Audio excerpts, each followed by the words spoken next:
Time is money. बहुत सारे लोग कहते हैं कि जो बेसिकली समय है वो पैसे की तरह इंपॉर्टेंट होता है, लेकिन बेसिकली ये मैं नहीं मानता, क्योंकि जो बेसिकली टाइम वो पैसे से ज़्यादा इंपॉर्टेंट रहता है। क्योंकि जो बेसिकली पैसा है वो तो हमारे पास से जाने के बाद हमारे पास वापस से आ सकता है, लेकिन जो समय हमारे पास से चला गया वो हमारे पास वापस से नहीं आ सकता। इसलिए समय हमारे लिए बहुत ही ज़्यादा इंपॉर्टेंट हो जाता है। इसलिए हमको हमेशा हमारे समय की कदर करनी चाहिए, हमें हमेशा अपने समय की बेसिकली वैल्यू करनी चाहिए। बेसिकली इस वीडियो के अंदर मैं आपको 6 इंपॉर्टेंस बताने वाला हूँ टाइम मैनेजमेंट के बारे में। मैं आपको बताऊंगा कि हम बेसिकली टाइम मैनेजमेंट कैसे कर सकते हैं और बेसिकली टाइम मैनेजमेंट के कौन कौन से बेसिकली इंपॉर्टेंस हो जाते हैं, उसी के बारे में एक कंप्लीट डिटेल वीडियो होने वाली है। तो चलिए वीडियो को स्टार्ट करते हैं। नंबर 1 बेसिकली आपका इंपॉर्टेंस हो जाता है वो है help us to achieve specific in your goals. हम बेसिकली अपने स्पेसिफिक गोल को अचीव कर सकते हैं अगर हम बेसिकली टाइम को अच्छे से मैनेज करें। तो इसको एक एग्जांपल के थ्रू समझते हैं। मान लीजिए आपने न्यू ईयर पे कोई सा रेजोल्यूशन लिया है, आपने रेजोल्यूशन लिया है, मान लीजिए कि आपको बेसिकली इस साल हेल्दी रहना है, बेसिकली आपको फिट रहना है बेसिकली। अगर आपको बेसिकली हेल्दी फिट रहना है, ये आपका बेसिकली इस साल का न्यू ईयर गोल है। अगर आपको इस गोल को अगर बेसिकली आपको अचीव करना है तो आपके लिए उसके लिए टाइम मैनेजमेंट करना पड़ेगा।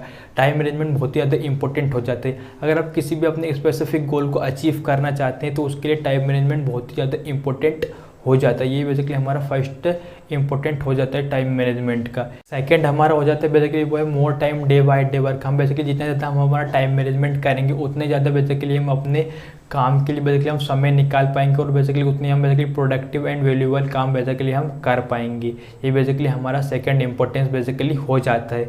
एंड जो बेसिकली हमारा थर्ड इंपॉर्टेंस हो जाता है बेसिकली वो है focus on your work and meet deadlines. Basically हम अगर ज़्यादा से ज़्यादा हम बेसिकली टाइम मैनेजमेंट करते हैं बेसिकली उतने ज़्यादा हम बेसिकली अपने वर्क पर हम बेसिकली फोकस कर पाएंगे और बेसिकली हम अपने डेडलाइंस को बेसिकली मीट कर पाएंगे। इसको एक एग्जांपल के थ्रू समझते हैं। मान लीजिए आप किसी ऑफिस के अंदर, मान लीजिए आप जॉब करते हैं, किसी कंपनी के अंदर आप बेसिकली जॉब करते हैं, तो वहाँ पर आपके जो बेसिकली कंपनी के ओनर है उन्होंने आपको बेसिकली एक वर्क दिया कि बेसिकली आपको ये प्रोजेक्ट आपको शाम तक मेरे को कंप्लीट करके आपको सबमिट करना है। तो मान लीजिए आपने उस प्रोजेक्ट को देखा और आपने कहा कि हाँ मैं कंप्लीट कर दूंगा, तो उसको बेसिकली आपने क्या किया, उस पर आपने एक डेडलाइन बना ली कि मैं आपको हाफ डे के पहले बेसिकली मैं ये काम कर लूँगा और हाफ डे के बाद बेसिकली मैं ये वर्क कर लूँगा। तो बेसिकली जो हाफ डे के पहले आप जो वर्क करेंगे ना, तो बेसिकली आपका फोकस बेसिकली हाफ डे के वर्क के पहले आपका उसी पर होगा। एंड बेसिकली आप हाफ डे के बाद जो वर्क करेंगे ना उसका फोकस आपके बेसिकली हाफ डे के बाद वाले वर्क पर ही बेसिकली होगा, जिससे कि बेसिकली आप क्या कर पाएंगे, आप अपने काम को आसानी से कर पाएंगे और आप अपने बेसिकली वर्क पर भी आप बेसिकली फोकस कर पाएंगे और इजी अपने काम को बेसिकली कंप्लीट कर और आप सबमिट कर पाएंगे। ये बेसिकली हमारा थर्ड इंपॉर्टेंस हो जाता है टाइम मैनेजमेंट करने का। आप बेसिकली टाइम मैनेजमेंट अगर आप करते हैं तो आप बेसिकली अपने डेडलाइंस को आप मीट कर सकते हैं और आप बेसिकली फोकस के साथ अपने वर्क को कर सकते हैं। ये हमारा थर्ड इंपॉर्टेंस हो जाता है। एंड जो बेसिकली हमारा फोर्थ इंपॉर्टेंस हो जाता है वो हमारा हो जाता है basically next day planning and reduce waste in your time. अगर टाइम को अगर हम अच्छे से मैनेज करते हैं तो हम बेसिकली क्या कर सकते हैं, हम अपने अगले दिन की हम बेसिकली प्लानिंग कर सकते हैं और अपने टाइम को वेस्ट होने से हम बेसिकली बचा सकते हैं। इसको एक एग्जांपल के थ्रू समझते हैं। मान लीजिए आप किसी कंपनी के ओनर है और आपको अपने एम्प्लॉय के लिए बेसिकली टास्क असाइन करने हैं, तो आप बेसिकली या तो फिर आप लेट तक आप आज वर्क कर बेसिकली आप अपने सभी एम्प्लॉयज़ के लिए आप टास्क असाइन कर सकते हैं और अगले दिन जैसे ही आप ऑफिस खुलता है और जैसे ही एम्प्लॉयज़ आते हैं उसके बाद बेसिकली आप उनको टास्क दे सकते हैं।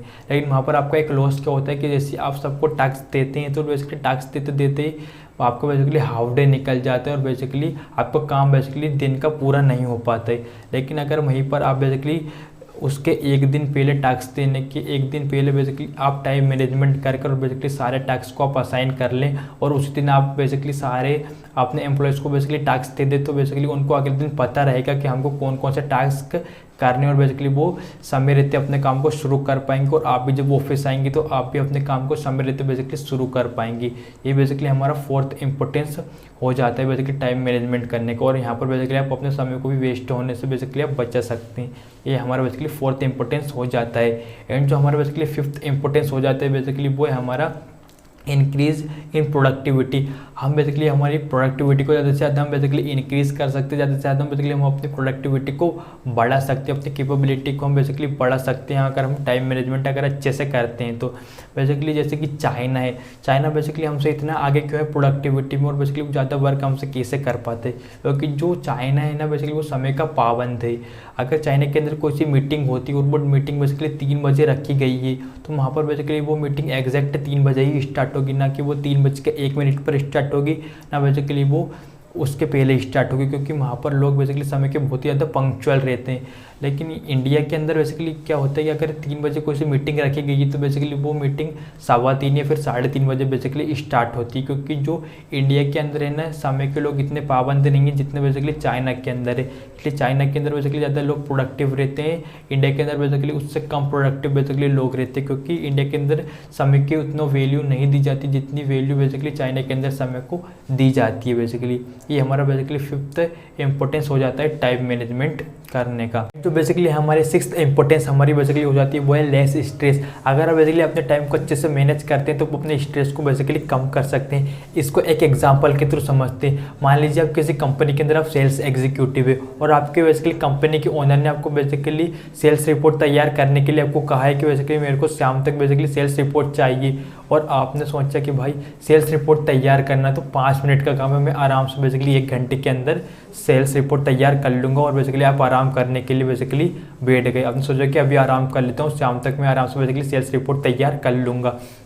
और मान लीजिए आप फिर शाम को सेल्स रिपोर्ट तैयार करने बैठे और आपको पता चला कि बेसिकली सेल्स रिपोर्ट तैयार करना छोटा मोटा काम नहीं है, इसके अंदर बेसिकली टाइम लगने वाला है। तो बेसिकली आप क्या करेंगे, या तो फिर आप बेसिकली ओवर टाइम कर उस काम को बेसिकली लेट तक पूरा करेंगे, फिर आप बेसिकली उस काम को अगले दिन तक टाल देंगे। बेसिकली इनमें से आप बेसिकली कुछ एक काम यहाँ पर आप करने वाले हैं। तो बेसिकली यहाँ पर आपके ऊपर क्या होगा, आप पर अननेसेसरी बेसिकली प्रेशर आ जाएगा, अननेसेसरी बेसिकली आपके ऊपर स्ट्रेस आ जाएगा, आपके ऊपर बेसिकली बर्डन आ जाएगा। इसलिए अगर आप उस काम को अगर आप समय रहते अगर आप पूरा कर लेते, वहाँ पर उस टाइम को वेस्ट नहीं करते, तो आप बेसिकली आपको अभी इतना बेसिकली बर्डन नहीं होता और बेसिकली आपको इतना अननेसेसरी बेसिकली प्रेशर नहीं लेना पड़ता। लेकिन आपने बेसिकली उस काम को समय रहते हुए पूरा नहीं किया, इसलिए बेसिकली आपको यहाँ पर वो स्ट्रेस आपको बेसिकली झेलना पड़ रहा है। तो बेसिकली ये हमारा 6th इंपॉर्टेंट हो जाता है बेसिकली, जिसके थ्रू आप बेसिकली टाइम मैनेजमेंट कर सकते हैं। तो इस वीडियो को देखने के बाद आपको बेसिकली टाइम मैनेजमेंट के बारे में काफ़ी कुछ सीखने को मिला होगा, और आपको इस वीडियो को देखने के बाद आपको बेसिकली टाइम मैनेजमेंट की इंपॉर्टेंस आपको समझ में आई होगी। अगर आपको हमारे वीडियो पसंद आया हो तो वीडियो को लाइक कर देना। ऐसे ही इन्फॉर्मेटिव एंड नॉलेजेबल वीडियो देखने के लिए चैनल को सब्सक्राइब कर देना। मिलते हैं अगले किसी नए वीडियो में किसी नए टॉपिक के साथ। जब तक के लिए जय हिंद, वंदे मातरम।